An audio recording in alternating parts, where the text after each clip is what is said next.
Hello, everybody, and welcome back to the Star Wars Stuff Podcast. My name is David, I'm Colin. And I'm James. and this is where we talk all things Star Wars. And this is where we also survive hurricanes. And Yeah. How you doing Colin, there, you want to Colin? talk about your experience? Um. So we didn't do Wednesday's podcast for known reasons, and it honestly we were very lucky. I know Josh's area flooded. Didn't really hear from Mason. I know he's alive, but uh, and then and then there's Matt, and he was also hunkered down as well. Because where we are in Florida, we're kind of like right in the middle of the state. So the storm kind of like breezed past us. There are some areas here that definitely got flooding. Again, we're very lucky and blessed and thankful that we didn't get too much damage. We did get some ceiling, some water damage on our ceiling from the apartment above, but there was no leakage or anything. I was very glad that we got to move my wife's car because the parking spot that she was in, it was right underneath a tree, and then we moved it. And then the very next day I looked and there were just branches and everything right in that spot. So I'm very glad that we moved it. But yeah. Everything's fine. We survived. But we did watch the new episode of Andor with power. We didn't lose power. We didn't lose Wi-Fi or anything during those 2 days of craziness. So very, very lucky. But Yeah, Florida. that's great to hear. I know a lot of people, unfortunately, got flooded and lost valuables, and I'm not sure if there was an exact like death toll or anything. That people lost their lives, right? No. I do not know. I know, like the Fort Myers area got like extremely flooded. Like the water's like 7 foot. Fort Myers got hit pretty hard. We are it. Anytime a tragedy happens, I'm. It sucks because it's something that we can't control. And my thoughts and prayers go out to the families that were affected. Late to the party, your friend just barely got her power and turned back on today. Yeah. There are people that are still dealing with some with power outages, flooding still. It was really crazy because of the like next day after the storm, like you walk outside, it was a clear blue sky, like nothing like happened. It was nuts. Because of a couple of hours before that, you like looked outside and a tree was like looking like it was a hand and it was like waving to you through the window. So it's a very crazy thing to jump from that to just a very calm setting. So again, my thoughts and prayers go out to everyone that was affected by the hurricane. But yeah. Well, awesome. Yeah, I also found out that one of our frequent guest hosts, Kyle Wagner, he was good. Also Craig, who also lives in that area, his family's doing good. So yeah, we're just happy that no one directly got affected. And yeah, if anything happened, I mean, yeah, like Colin said, like thoughts and prayers go out to you guys, and I hope you make it through this. And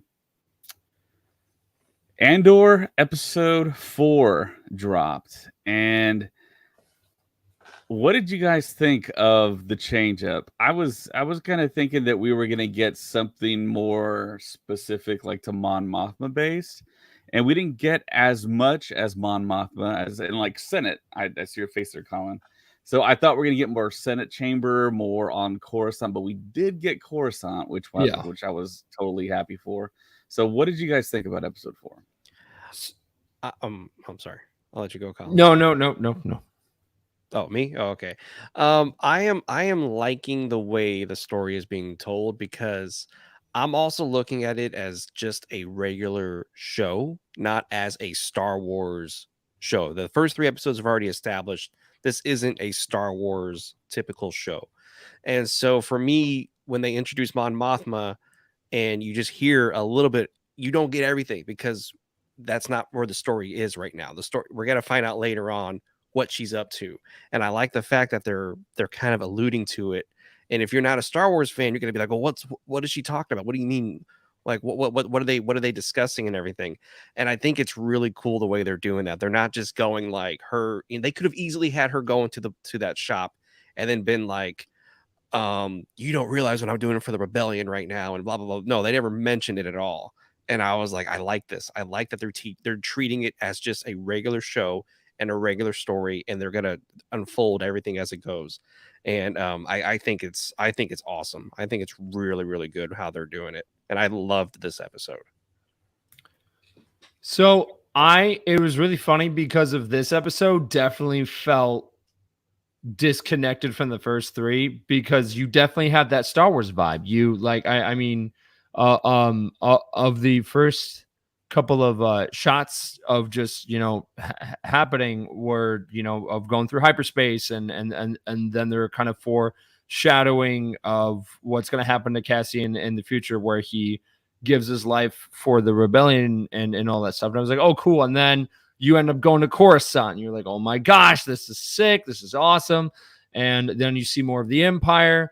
You see a couple of TIE fighters. Like, all of that to me was just like, all right, Star Wars, awesome. Those first three episodes were just like something out of Cyberpunk, out of Blade Runner.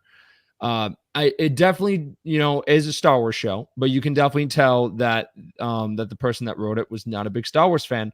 But then you watch this episode and you just have that whole room full of Easter eggs, and then you just question everything that was reported for the show based off of that one scene. Because I kind of going ahead of ourselves, but you end up seeing Star Killer's armor from Force Unleashed, and it's like, I never thought I would see that on screen. And we were told that there weren't going to be that big Star Wars Easter eggs or anything like that. It wasn't to give fans a lot of fan service in the show. So just seeing that was just like threw me off guard, and was like, oh my gosh, it's Star Wars. So it's I got a feeling that for the rest of the show, it's going to be going back and forth. But for the next episode, I think we will focus on more of the stuff happening in the Senate, and then it will be that, and then the heist going on as well. And I think we'll be going back and forth. And I think in the next episode we will see a direct connection to Palpatine, and we'll learn more about what's happening during this time period and what kind of happened to the Senate after Revenge of the Sith, because it's not talked about that much. Like, I mean, in Rogue One and Rebels, it was like, here's the Senate. They're there, but they really have no power. The person that has real power is the Emperor. And I think we'll see that happening through the Andor series, and that will lead up to the events of Rogue One. So I'm very, very excited to see where the show's going to go. But this episode was awesome. I loved it. Loved all the Easter eggs. I loved the scene of where Luthen just walked in the room, put on a wig, and was like, all right, like I'm this new character. And I'm not sure if you guys noticed, but the part where he puts on the wig, like in one scene it looks like, like a fake wig, but then in the next scene it looks like hair. Like there is like a direct like connection to the head where it doesn't look like a wig. Like it looks directly like hair. And it's like, oh, so is that the kind of technology, cosmetology that they have in the Star Wars universe, where like, oh, I'm going to put on a wig technology. Star Wars. I don't know. I never thought I would. That's pretty great though. Yeah, I didn't catch that. And some more mob rules. Sorry, I don't know why it took me forever to say that. I'm hyped for a dinner party episode. Original trilogy would never. LOL. That's true. We almost got a dinner party in Empire Strikes Back, but they cut away, which is really unfortunate. But when Darth Vader's there at the table, I would love to see that scene. Oh man, and Sly Moore is going to be a guest. I know. Cool, that is the direct connection to the Emperor, because of her character was their character knew about Palpatine's, like, his drive and what he wanted to do and become the Emperor and everything. So seeing them there at the table is going to be very, very interesting It's because very we never really heard her heard them speak on screen at all. So And just for those who don't know who she is, can you tell us who that person is? okay, so in the best way to describe her is in the prequels you saw that Palpatine was right there. To the left was David James. Someone help me out. Was the blue guy, not Max Rebo? The other blue guy at Star Wars. Yeah, but the other tall blue guy that had the horns going out of his head, and then to the other side, was Slimore. She's bald. She has like white eyes. Okay, I know who you're talking about. Yeah. Yeah. So, she was in the and I don't think it's confirmed yet if the original actress is coming back, but that played her in the sequels. But we'll see. Yep, that's her. Should have given me a warning, man. I So yeah, if you're watching this on "Oh." YouTube, yeah, you can see her on screen right now. So yeah, that's Sly Moore, and yeah, the guy that you're referring to, Colin, it's blue with the horns. That's Masamita, and he was actually referenced as well, but he was given another he was mentioned by his title name, so he was his title. Then they mentioned Sly Moore. I believe that was Mon Mothma's husband. Could you imagine? Could you imagine of just being at that dinner table and being like, "Oh, we actually have a surprise guest," and then Palpatine just walks in. And he's like, "Hello, I am here for the blue shrimp." And it's just I just want what's her name there with those same eyes, just looking at everybody at the table while they're eating, just looking back and forth. It's going to be very interesting because we don't know what happened to some of these characters until now, and I think I think we'll definitely see that explained because we don't see Sly Moore, we don't see Mess. How do you say his name? Maz Amida, right? Yeah, there you go. I always heard Masamita. Yeah, Masamita and Sly Moore. We don't see them in the original trilogy. I feel like we would have saw them in Return of the Jedi. So it's like, oh, okay. So what happened to them? And I think we'll kind of see their journey too. I'm excited to see more. I mean, it's kind of funny to say, but I'm excited to see the politics kind of addressed during this time time period, which is really funny because a lot of people didn't like that they had politics in the prequels. In Star Wars, no way. Yeah, why would they do that? But it's very interesting because it's not real. So so it's No, that's a good point. I it's weird to say, but this dinner is gonna be super entertaining. I think it's gonna be really, really well done. The conversations they're gonna have are all gonna be like, what? I think this is gonna be really great, this next episode. So let's kind of talk about these Easter eggs because we got a ton of them in Luthen's Wait, James, this is Andor. We don't get Easter eggs and that's right. Well, okay, so that was my point. That's where I was going to go. Fan service. Not at all. Fan service. So, like, what happened? I think they did it the right way. I think they did it the right way, and that they weren't like they lowered our expectations. No, not even that. It's just like they show it, but they're not even going to address it. It's just like, we're just going to keep going. Like it's there. If you see it, that's awesome. If not, don't worry about it. We're just going to keep going. So because what'd you say? I just don't think you could honestly miss the Easter eggs. Well, yeah, but they're not going to draw attention to it. Like the framing of it is okay. We're going to put them here, and then you can see that back there. But what I love about it is that they're not going to mention Starkiller like in the show. They're not going to mention the Wookiee battle armor or the Gungan, or that, for instance. I mean, that one they might actually mention. But, but that was actually very interesting. I'm sorry, I didn't mean to cut you off. If you go back to the stones, David. Okay, there you go. All right. So with these stones, this is also very interesting because during this time, we thought that that the temple on Lothal that happened during the timeline of the Rebels near the end of the final season, right? Mhm. But that hasn't happened yet during the Andor timeline. So maybe this is a different temple, and maybe this is what kind of leads them to the temple on Well, this is Lothal probably 2.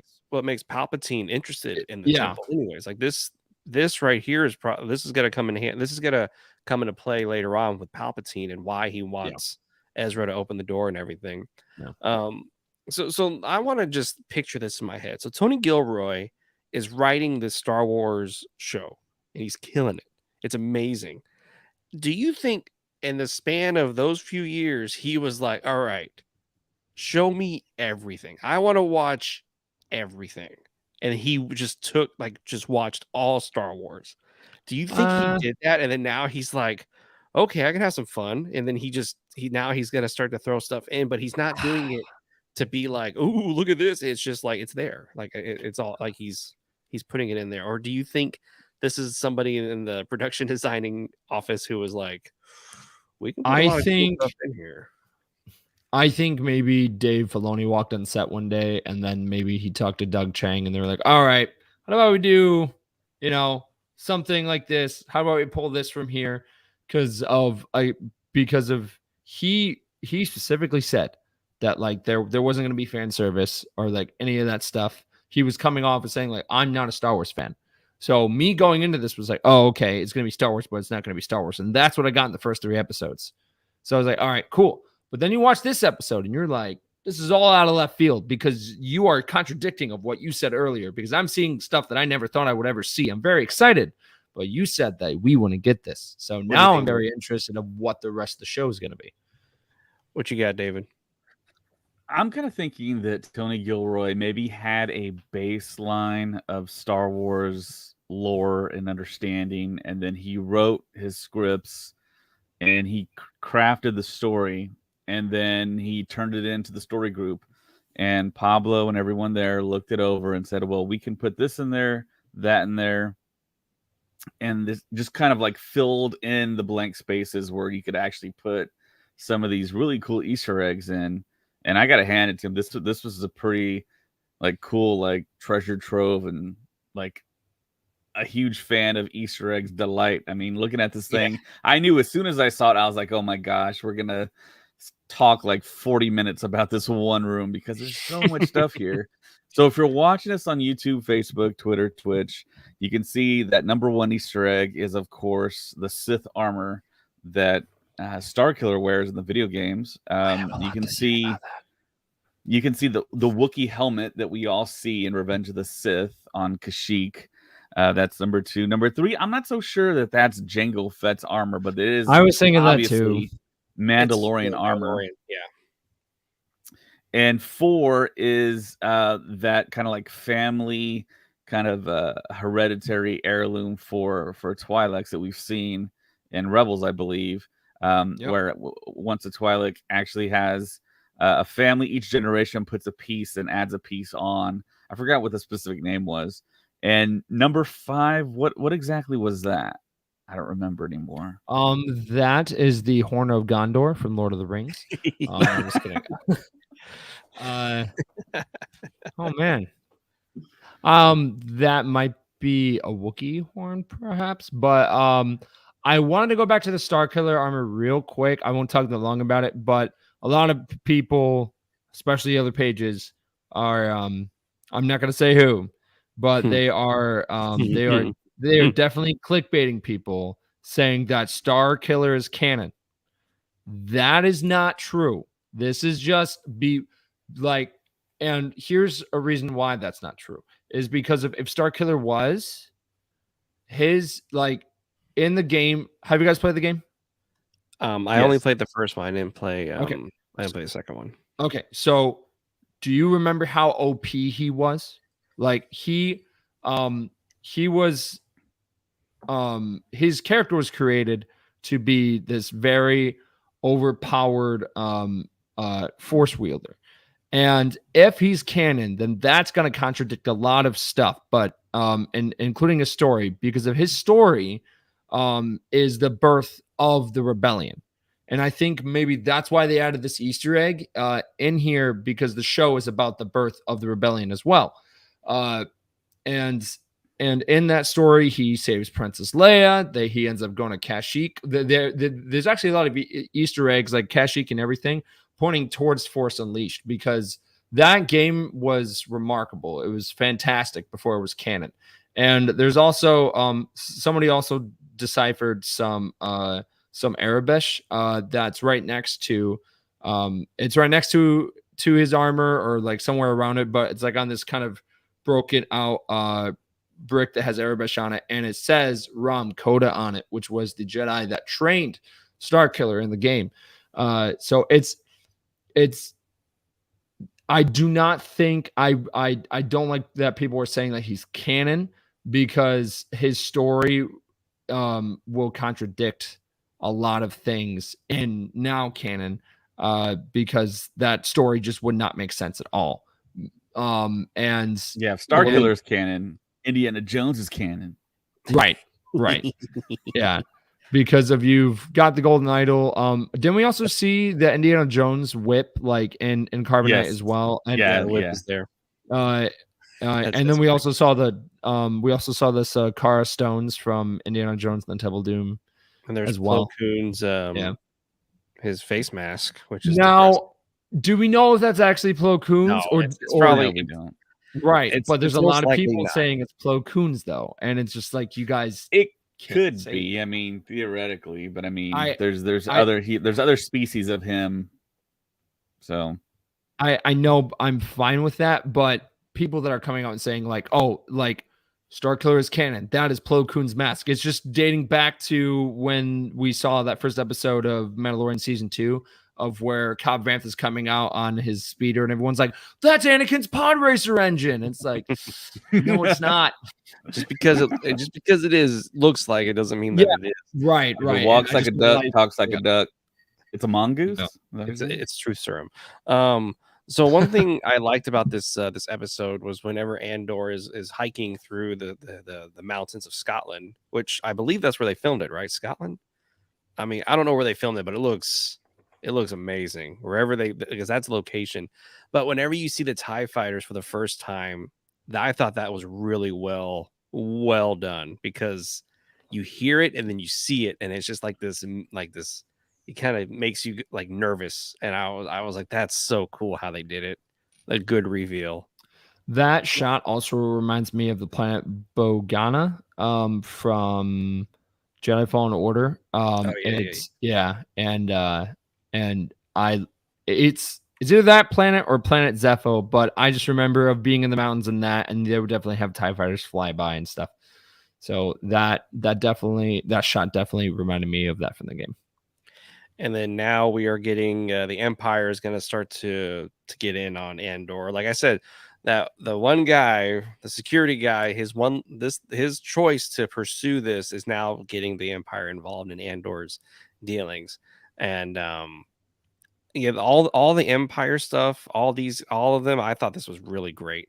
And I'm watching it kind of thinking, if they did a whole episode like this, I would be perfectly fine, with them in a room talking about things and discussing like what's happening in the galaxy and everything. I was like, oh, this is great stuff.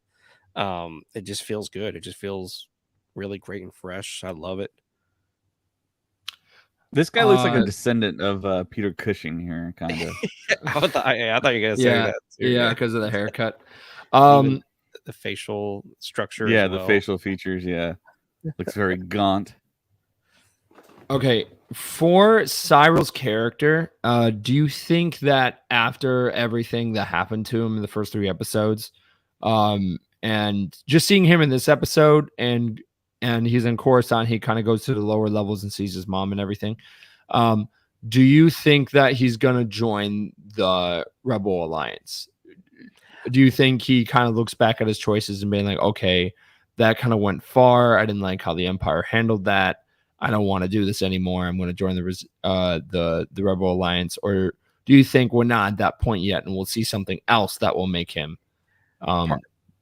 change? I mean, yeah, part of me thinks yes, like what you said, Colin, like he will join the rebellion. And then part of me thinks he's going to come back with a vengeance. Like he's going to come back even more angrier, and he's going to be more determined to bring down Andor, and he's going to be a great adversary to him. I mean, that's kind of where my mind goes. But then also looking at that moment in episode 3 when he got tricked, just that realization on him, and he's just devastated. I was like, that is really, really great. Hold on, go back. Were those numbers? Were those? 1, 2, 3, 4. Yeah. Anyway, So actual numbers are canon now in the And, Star Wars universe that are on Arabesh. Well, there you go. but one thing that made me Well, laugh though, guys. was what? It's just I read a long time ago actually In that a galaxy English far, far away. and Arabic numbers are actually canon. I mean, they can be used. I mean, okay. Arabic and English can also, I mean, coexist. So it's not anything that's out of the ordinary. So it's not like a big mistake or anything. No, Which, Oh no, I didn't think it was a mistake. I love that he sees his mother. She slaps him in the face and gives him a hug, and they just leave his stuff out there in the hallway. You know what I mean? He puts his bags down and he just walks in.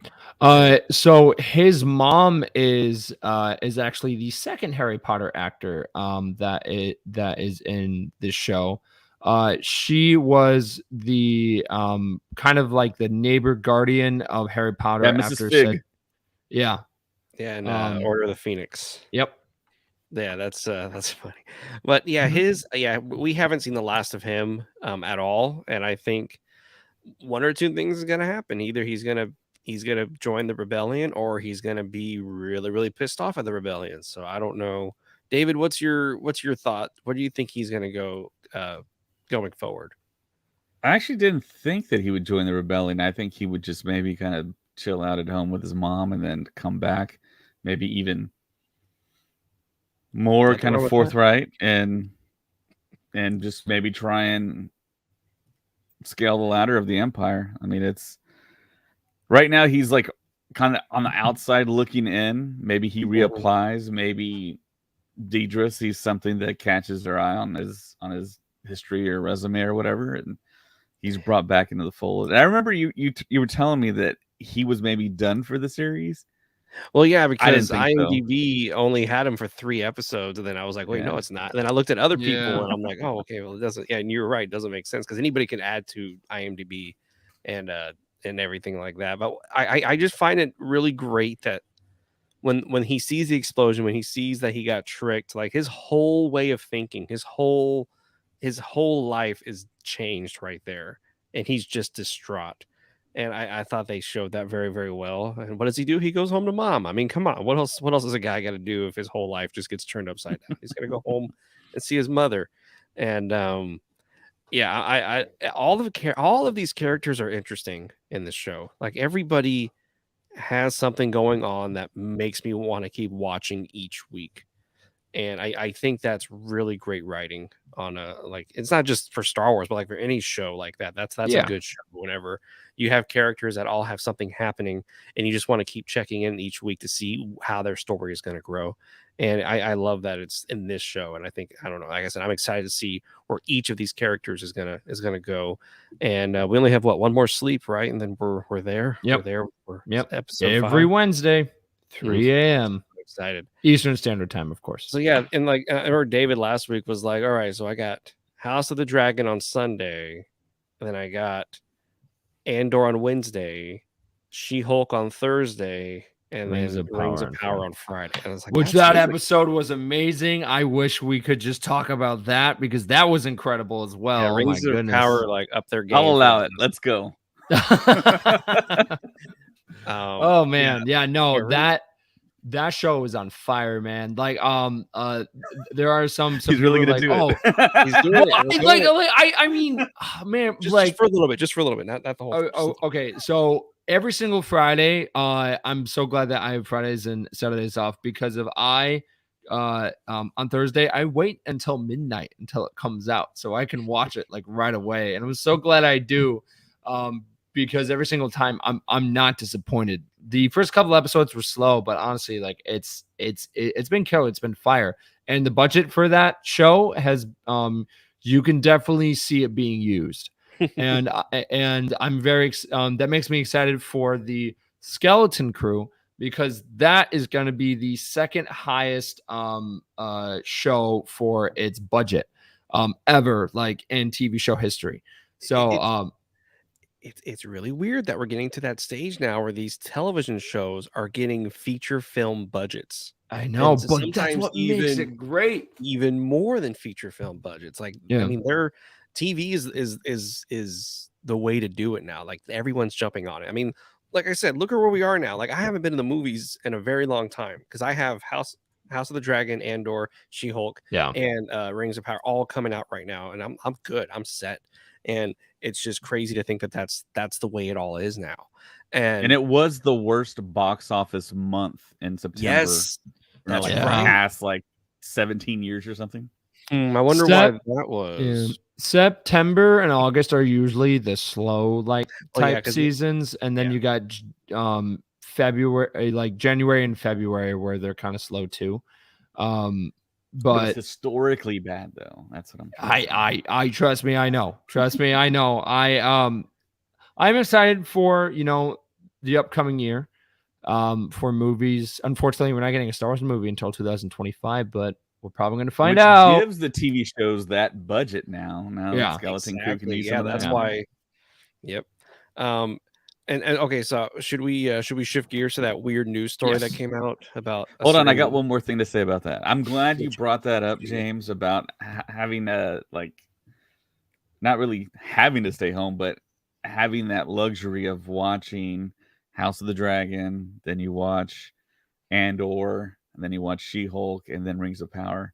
So yeah, I mean, I'm a big football fan, so on Amazon I can watch Thursday Night Football, then lead into Rings of Power. And the thing about what Amazon does is they release it before they claim that it's available at midnight. Because I mean, the football game ends, and then I just switch over and I just start watching the next episode.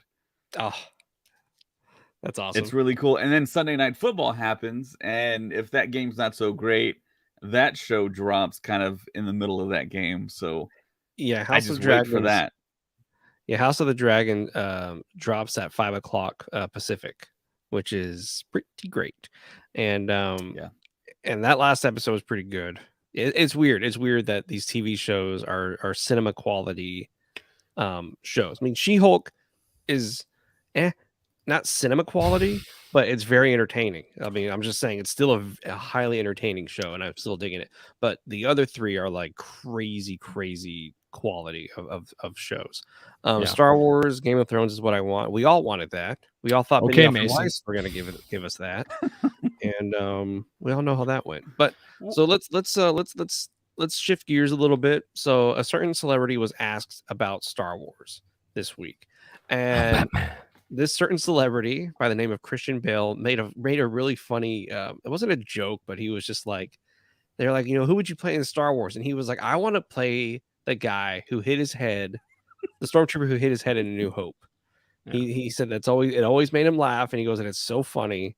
And he goes, that's not Jackson the Rabbit. But then Pablo Hidalgo, was it today or was it yesterday where he tweeted? Yeah, I think it's today. He tweeted that he wants Christian Bale to play. There's Christian Bale. If you don't know him, I don't know. So who is this guy? I forgot his name. He's Jackson the Space Rabbit. Jackson the Space Rabbit. He had a whole comic book series. They actually I think a couple of months back, maybe once a year, they actually started selling that action figure like in Black Series form, and it came with the comic that he's from. But it's really funny because no one's talking about how Tom Hardy played a stormtrooper, but it never actually made it to the big screen. And I thought it did. I thought he played one of the executioner troopers. No.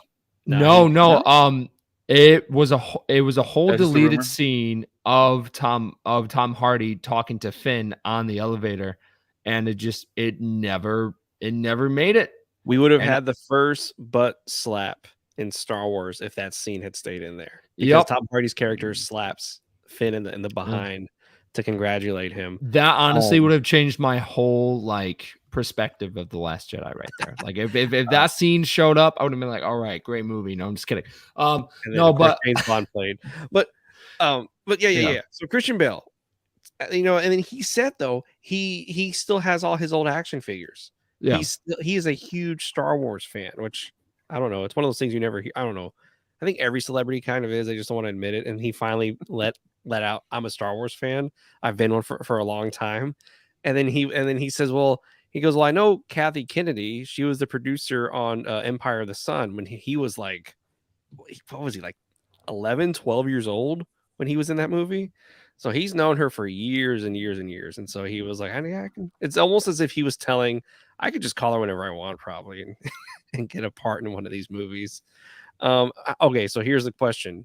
Would you want to see Christian Bale in a Star Wars project? David is shaking his head. No. Colin, what do you... Well, okay, why, David? Why? Don't say The Dark Knight Rises. It's been over 10 years since that. So he gets a little pass there. That's it. No, I think Christian Bale would do an actually pretty good job, I think, maybe with like Grand Admiral Thrawn, someone like that. Oh, but as far don't as say that, bro, man. Now I'm seeing him with like the red eyes and oh my gosh, yeah, no, I see that. I could see him definitely doing Thrawn, but it's just I don't want anyone just to play Thrawn. I want the same actor that played him in Rebels. Like that is my dream, and I think we will get that. We'll find out next year, most likely. But I really, really want that to happen. It's so here's the answer to your question by asking another question. Okay. But before you go on, David, were you done there with Christian Bale? You said you had Bale fatigue the other day too. Yeah, I mean, he's not like one of my most favorite actors, and I know he comes up a lot with the younger generation of, yeah, he's my favorite actor, or, yeah, he needs to be more stuff. And his response that he gave in that interview, it's kind of like, well, I mean, that's the response that pretty much every popular working actor is going to give. They all were Star Wars fans. That's what inspired them. They all have toys. I mean, look at Chris Evans. He's a huge Star Wars fan. He said the same thing too. He wants to be in a Star Wars film. But I think I like Chris Evans way more than I would like Christian Bale to be in Star Wars. So, but I mean, if he's in, yeah, if he plays someone like Thrawn, that'd be pretty cool, I guess. But see, yeah, I think be a good guy. You want to be a good guy. I want him to be a good guy because he's a great actor, and he has, it's just not lately. It's just sometimes people just see him as the villain, and which I don't know. I mean, he did American Psycho, which it was weird, and then he just did Thor: Love and Thunder, where he was weird, where he was the villain. Can't talk about that here. Where he was the villain in Thor: Love and Thunder, and everybody's like, "Oh yeah, Christian Bale would be a great villain." It's like, what that was like his first villain comic book role. So I see him as a good guy. Like if he plays a supporting actor character, not a Han Solo-esque, but a supporting character of the main character, I'm like, that would be a stacked cast. Yeah. American Psycho, but Imperial. How? No, that doesn't. Okay. What? You don't see him as a good guy? Well, okay. So there are some. Okay, so there are some actors that can play a mix of villains and the heroes, right? Okay. Christian Bale, I see him as the anti-hero. I see him playing the darker, like not the dark side characters, but of like the characters that really wear their darkness like on their shoulder. Like they are just full out like not evil, like but just like Batman. Well, honestly, Batman is the best example, and I think that's why Christian Bale did such a great job as that character, because people look at heroes, like for example, Henry Cavill, Superman, Captain America, Chris Evans, like I mean those like characters really, I mean those actors to me represent those characters. Now, when I look at Christian Bale, I see him playing these characters that have a dark past, but they're trying to do something right going towards the future. And that's honestly, for example, for the new Thor movie, his character Gore just wanted to bring justice Wait, hang on. Max Rebo biopic. Bale plays Max's Yes. controlling manager. That'd be a hell of a movie. Written by Tony Gilroy. Yeah. But for Gore the God Butcher's character, he was kind of misunderstood. To him, it was just like he lost his daughter and everything because he saw that the gods weren't Spoilers. acting. Spoilers. Well, at this point, the movie's on DVD, so spoilers, guys. But DVD.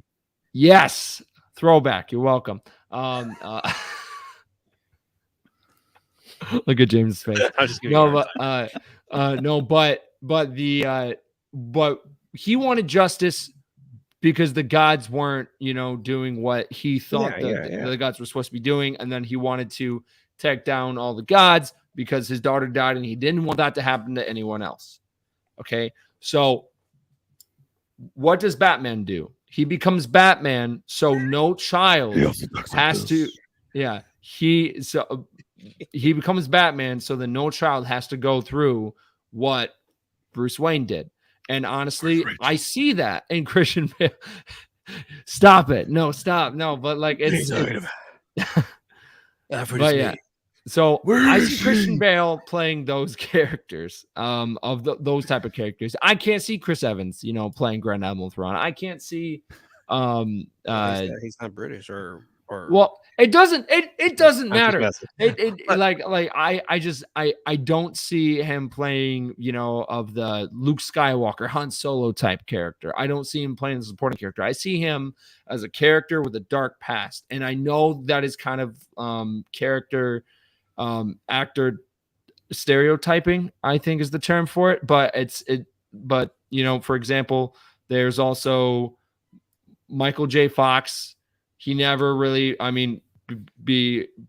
because he got Parkinson's and stuff later. But after Back to the Future, he really never did anything after that because he was always known as Marty McFly. And they really, typecasting. There you go. That's the term. So I think also the other big reason is his face is just too famous. He's too famous to just drop him in Star Wars. It would be kind of jarring, Star Wars is really kind of a playground for unknowns or up and coming actors.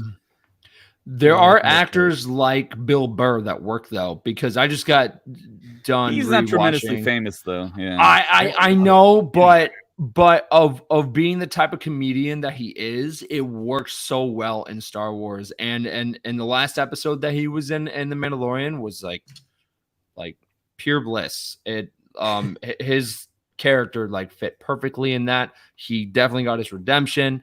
And you could definitely see the actor putting some of his real life perspective into the character. And I think that was awesome. I think we not every poll up. Who hates Star Wars more, Tony Gilroy or Bill Burr? Bill Burr's gonna win.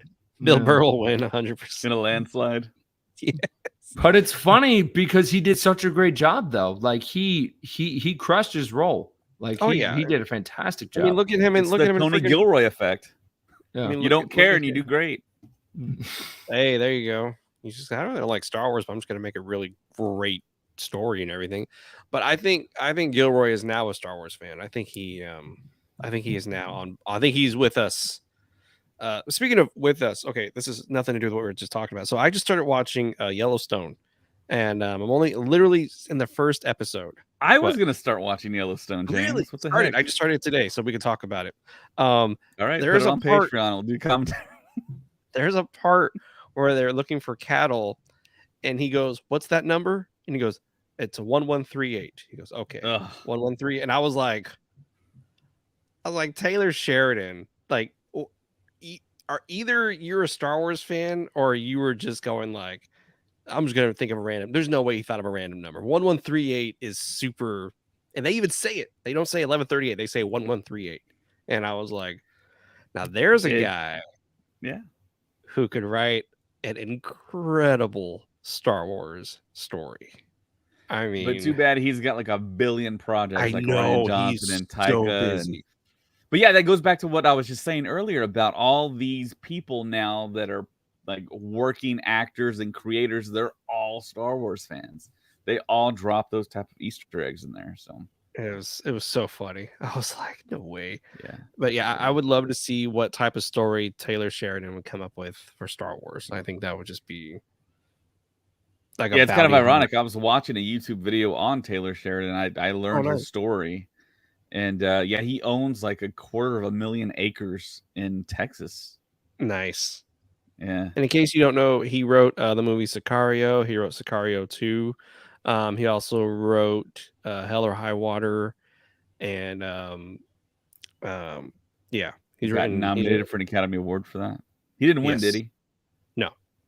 Okay. He should have. Yeah, he's one of the best screenwriters out there right now. And yeah, and he's pretty much a real cowboy too. So. Yeah.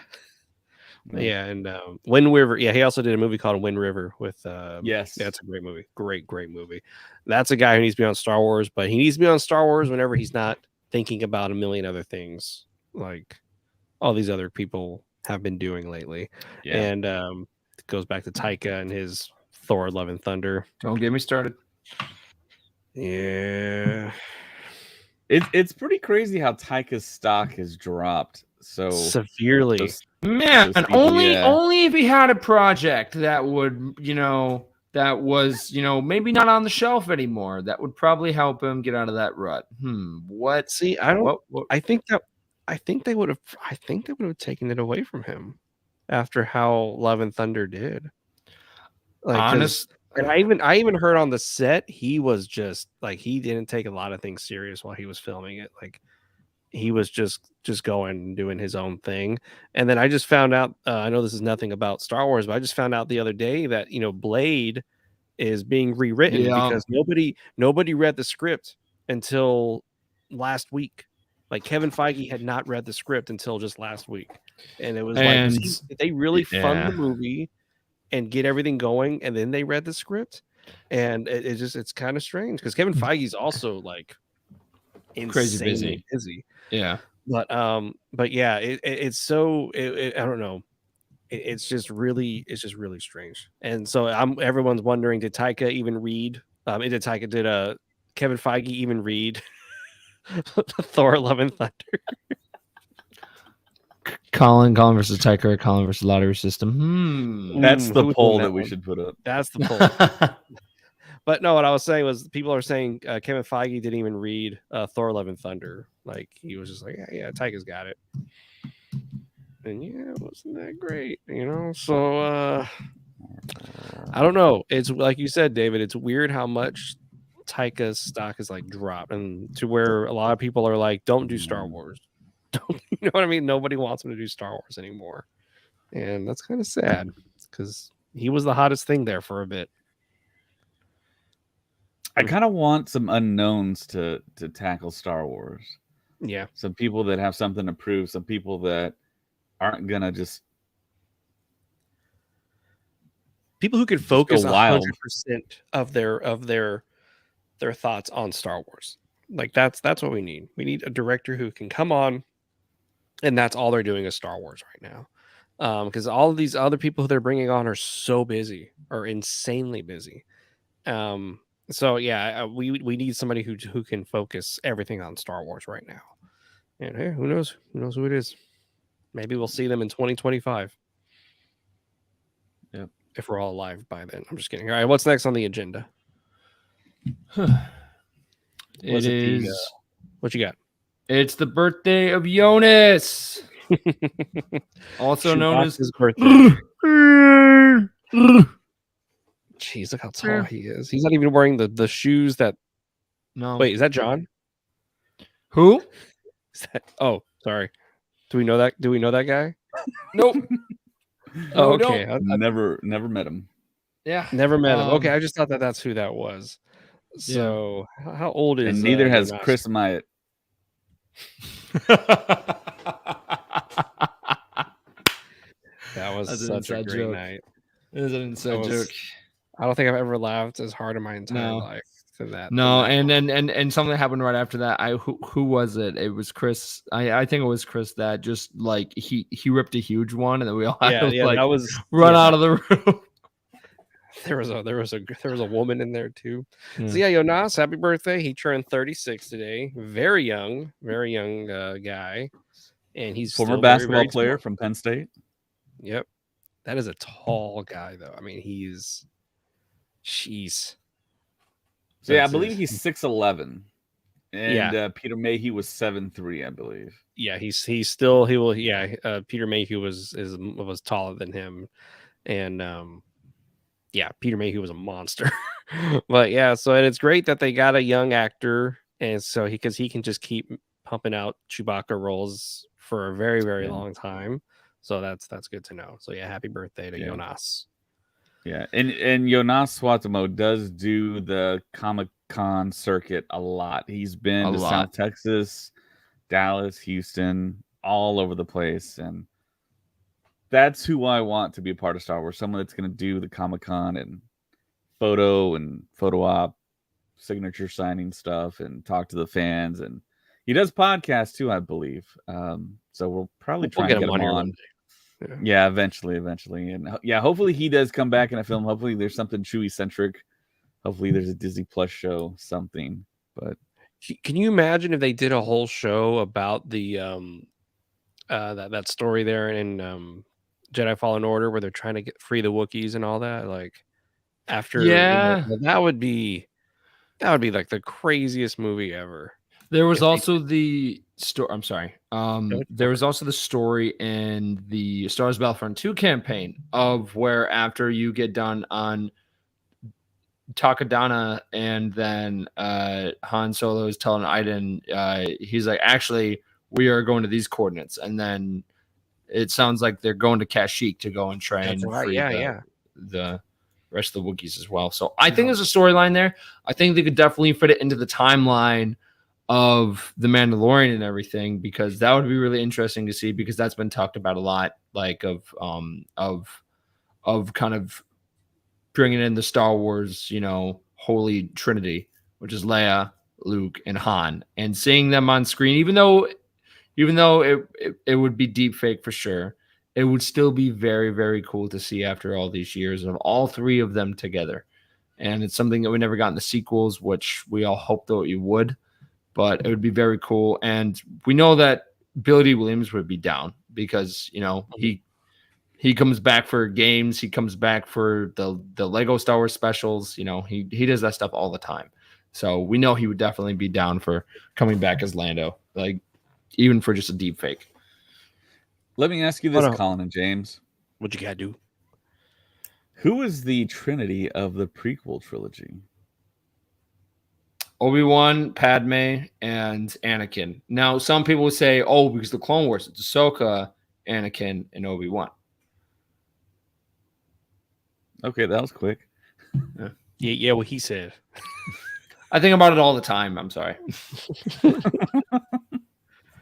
That's funny. No. I'm sorry. It's Yaddle, Poof, and the one guy that gets shot by Jango Fett in Attack of the Clones. That gets that one guy. He That dinosaur Jedi. He looks like a he looks like a that guy. But Wrong. It's actually Kit Fisto. So moving on. I saw this thing where they said that Kit Fisto actually saves Mace Windu's life during the Sidious attack, because he gets in his way, he shoots his way in between. It's like a human shield. Yeah, and that's when he gets stabbed. Do you think that? I mean, honestly, I could see it happening. It would be wild. Samuel L. Jackson is getting up there, but he's been trying to get back into Star Wars. Do you think that that he survived and that he actually? I like that he was the one that saved Grogu, and then I could see it happening. I don't know if I want that to happen. I think fans would be pretty excited to see him back as Mace Windu, but honestly, if they got him to come back for that, people would flip out. People would definitely flip out. He gets electrocuted, and then I don't know. Hey, look at Darth Vader getting electrocuted, and then he dies. All right, you see his skeleton, then he dies. Luke Skywalker gets electrocuted. You don't see his skeleton, but he's just getting tortured. He's not getting murdered. Okay. Okay. And then you see Mace Windu get electrocuted. You see his whole freaking skeleton, spine, ribs, skull. He's gone. He's dead. Are you ready for this argument? What is this argument? Okay. So what makes a force wielder very powerful than they would be if they weren't? The dark side, their anger, their frustration. At that point, you can definitely see in Mace Windu that his anger has taken over him. He was about to kill Palpatine. Yeah, but then he's screaming in pain because his arm just got sliced off. Right. He's not angry anymore. I don't know. I think the dark side can do a lot in those situations. I mean, look at Darth Maul. He got cut in half, dude. He got cut in half. He fell all the way down. Who knows, thousands of feet all the way to the ground, and somehow he survived. If someone can get cut in half, someone can definitely get their arm chopped off, electrocuted, and thrown out the window. And I think the anger. That was waiting for that. So you're like, yeah, he got chopped in half and fell. Somebody could definitely get their arm chopped off, electrocuted, and then thrown out the window and fall like a There's no logic in Star Wars, man. Like all that goes out the window. Like Mace Windu did. There is gravity in space. There's sound in space. There is sound in space. Everything. So it's just like all logic that you think would happen on our planet and our universe. Not gonna happen. That would have solved so many things right there. Star Wars needs railings. They actually make that joke in season 2 of Mandalorian. But no, the Emperor is a clone though in the Rise of Skywalker. He's not. That's not Emperor Palpatine. He's because he uses the midichlorians and he puts his soul into another body. Yeah. That's a whole other. That's a thing. Is that how it happened? Okay. Yeah. That's how they did it. But yeah, Star Wars needs railings. That's what they need. But no, Mace Windu, he's gone. Samuel L. Jackson could always come back as another something Mace Windu before he dies. Can we save this recording and then when the episode of Mace Windu comes back, then we can put this in the beginning of the episode of where James is just like, oh yeah, he's not coming back, and then it goes to breaking news: Samuel L. Jackson has returned. You know what? I've been saying this for a long time, and it still hasn't happened. So because they're waiting for the right time. Just don't bring something in to bring it in. Make it make sense.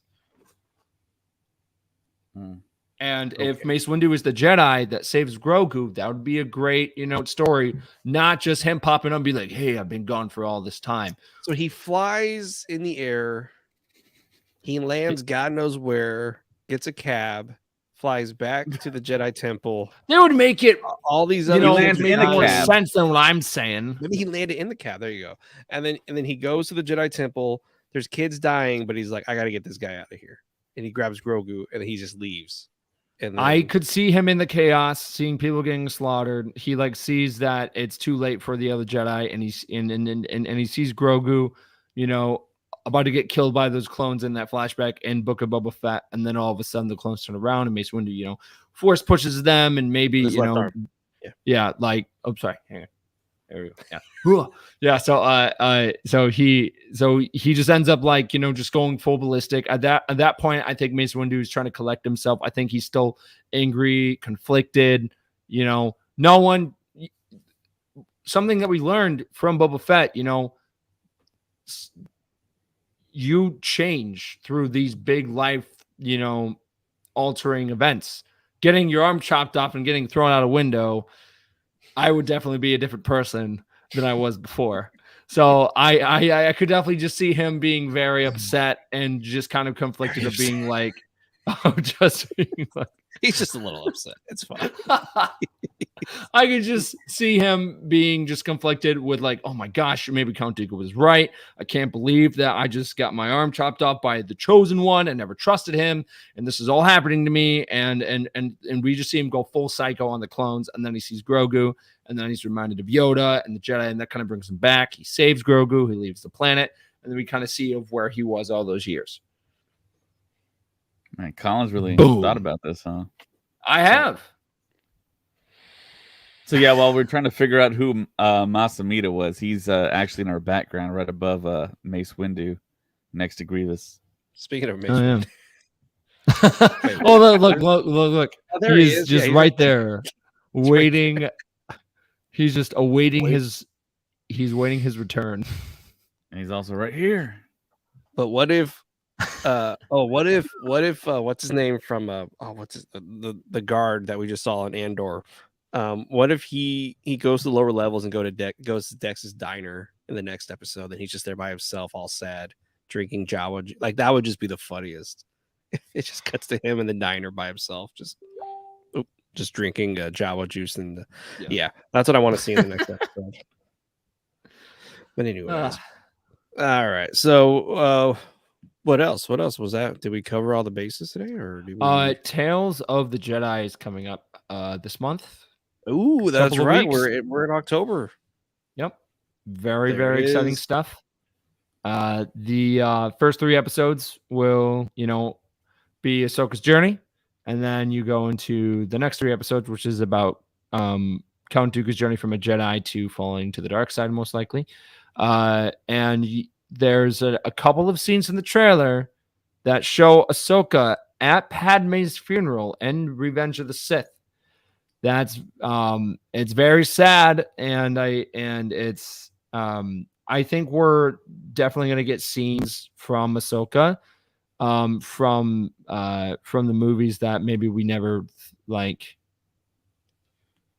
thought that we would see, like just kind of see her perspective and just different events that are happening in the galaxy. I think we'll definitely get stuff from the book. I know for a while there during Attack of the Clones, like after Clone Wars came out, they were trying to make the Jedi Patissa part of the younglings when Obi-Wan is going to Yoda and talking to him about like why Kamino isn't on the star map anymore or anything. There's a girl that's the same species as Ahsoka, and they try to make her make it canon that was Ahsoka, but they realized it wouldn't work in the timeline because she was way too young in that scene. Gotcha. But we could definitely see something, a lines of maybe her, maybe even meeting. Well, no, because I was going to say she like never met Grogu, because I could see them trying to tie in Grogu in some way, like in the temple somehow. I have no idea why, but I could just see them trying to do that, like to be like, oh, don't worry, he was there. Because Grogu is money. And can you imagine seeing an animated Grogu? Like how adorable he would look. That's just way too. Exactly. Yeah. That's Lucasfilm. Oh my God! Tells the Jedi Count Dooku's origin story, new perspectives of Ahsoka and Grogu. Grogu, just drop everything. Let's go. 30 seconds. Yeah, let's go. Yeah, will be interesting to finally see. That is correct. Yeah, I want to see Yaddle in action. I feel so excited. Quinlan Voss would be a good character to follow for Tales of the Jedi season 2. Yeah, that would be solid. Hopefully, make it the anthology we all want. Yeah. Hopefully, this Tales of the Jedi takes off and it does very, very well, because I think it will.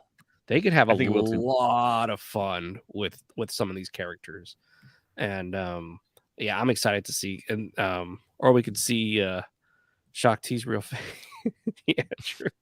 She dies like 3 times in Revenge of the Sith.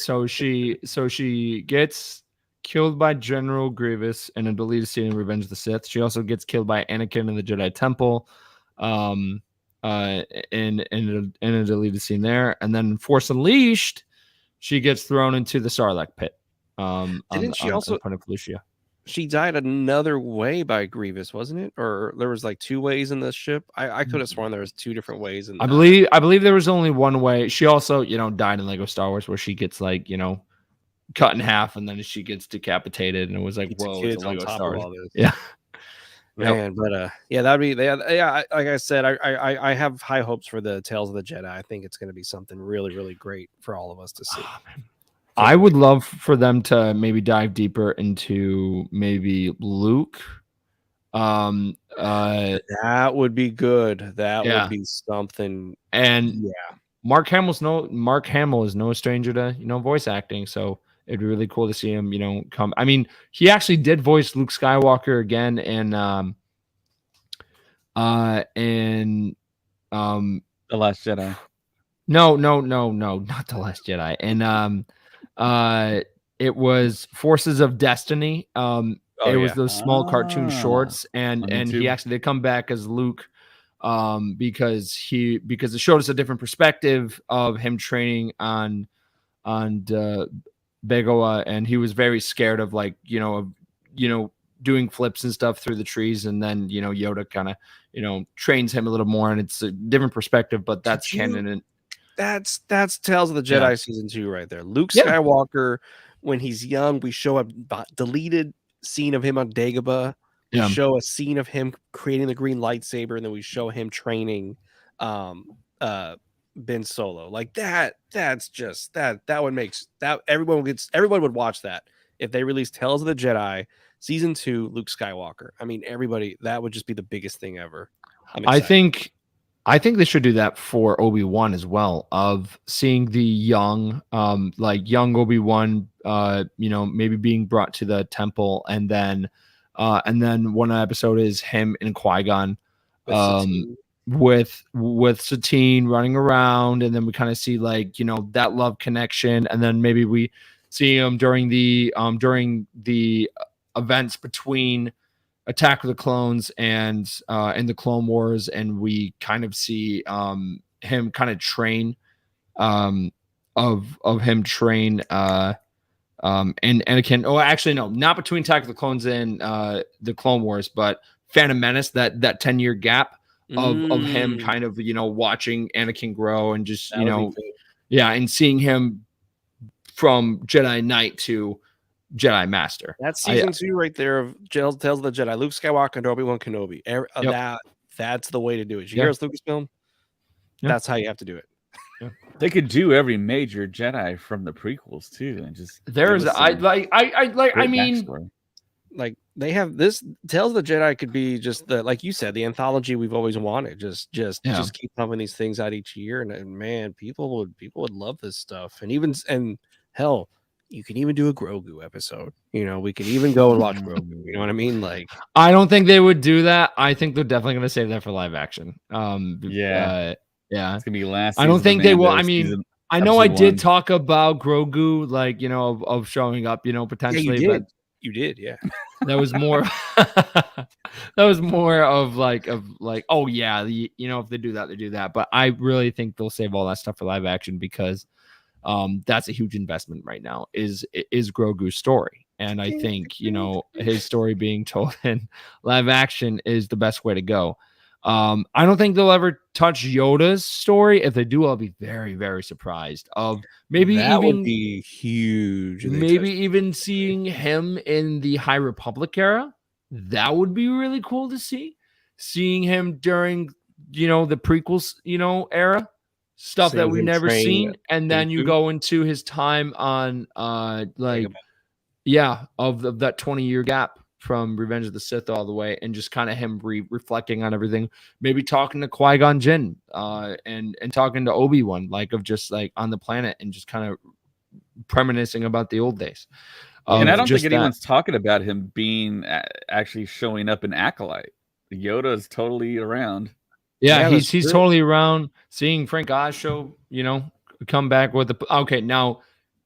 Would you want him to do a puppet? Would you want it animated? It would have to be animated.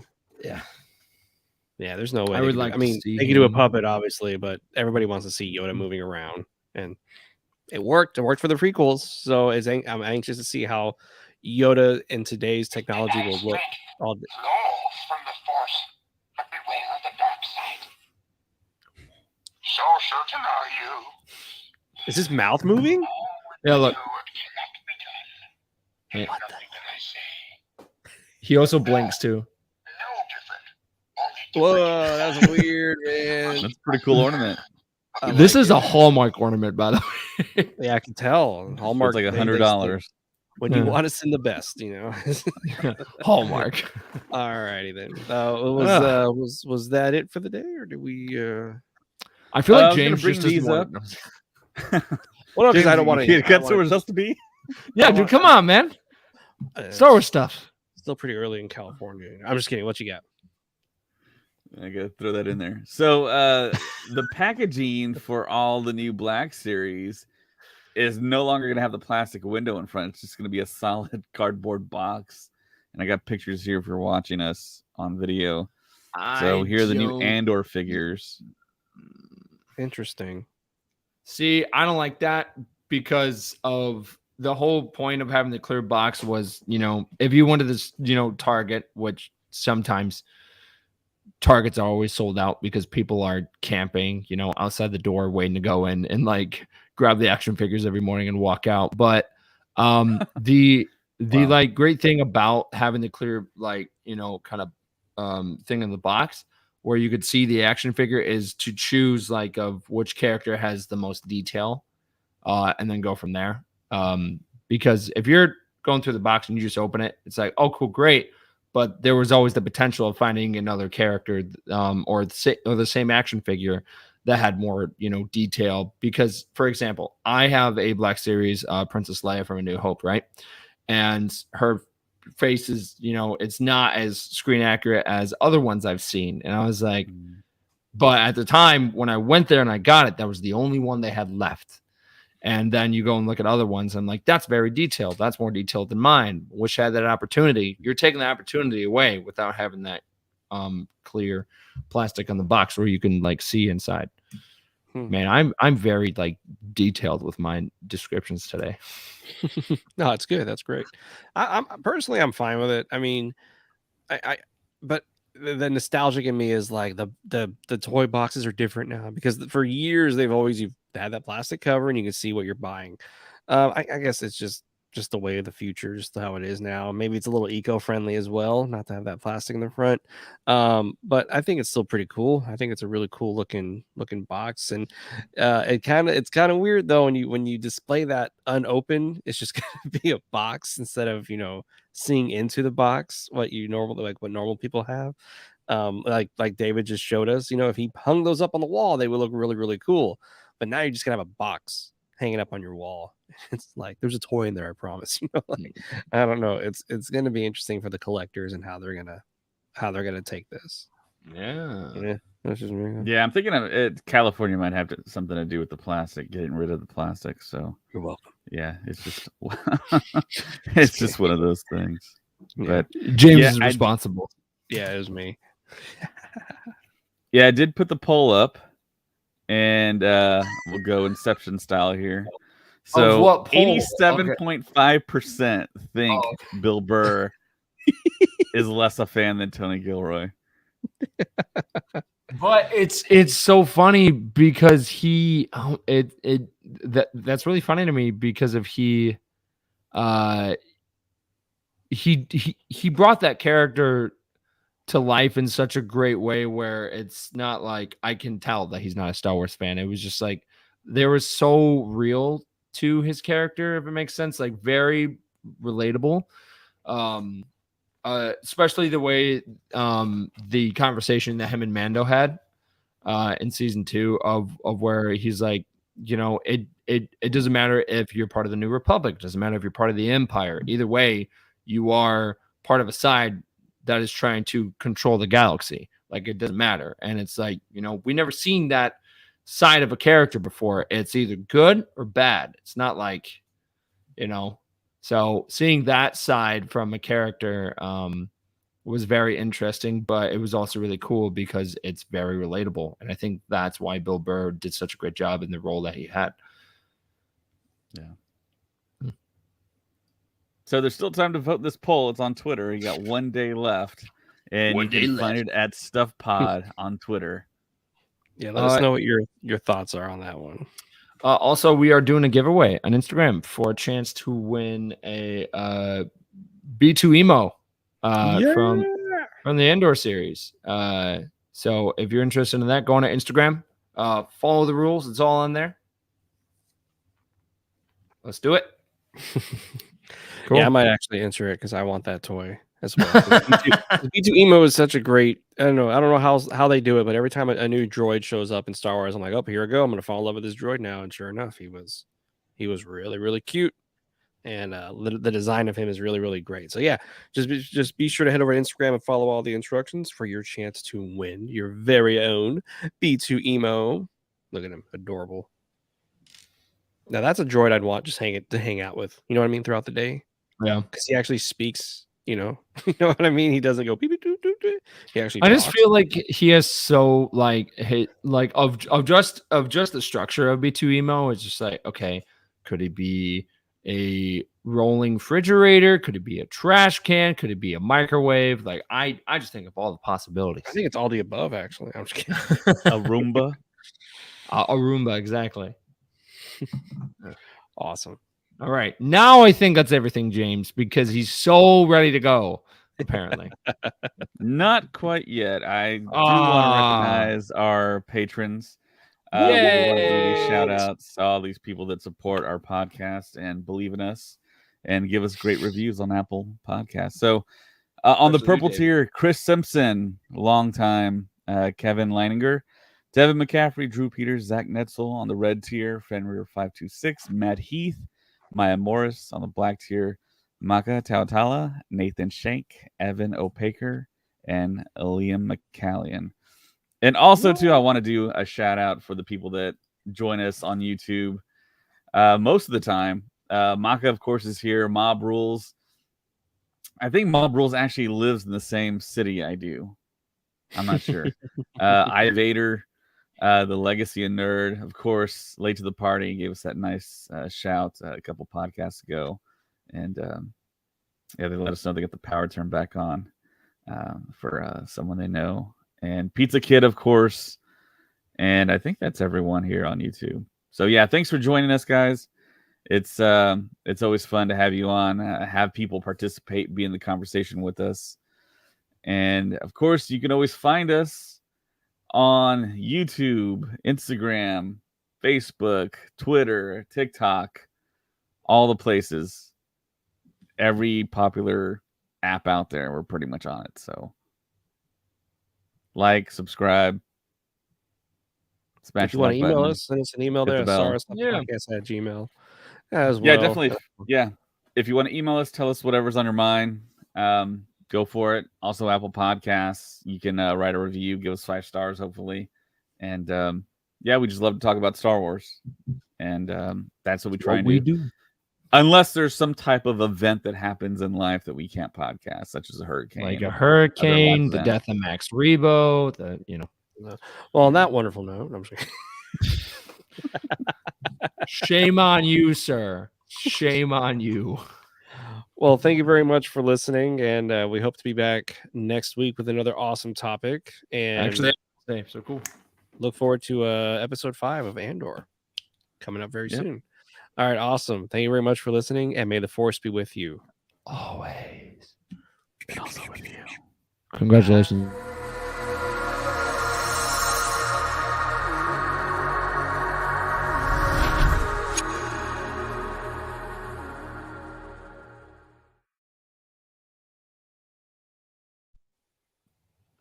I was trying to congratulate. Oh, you're still recording. Oops.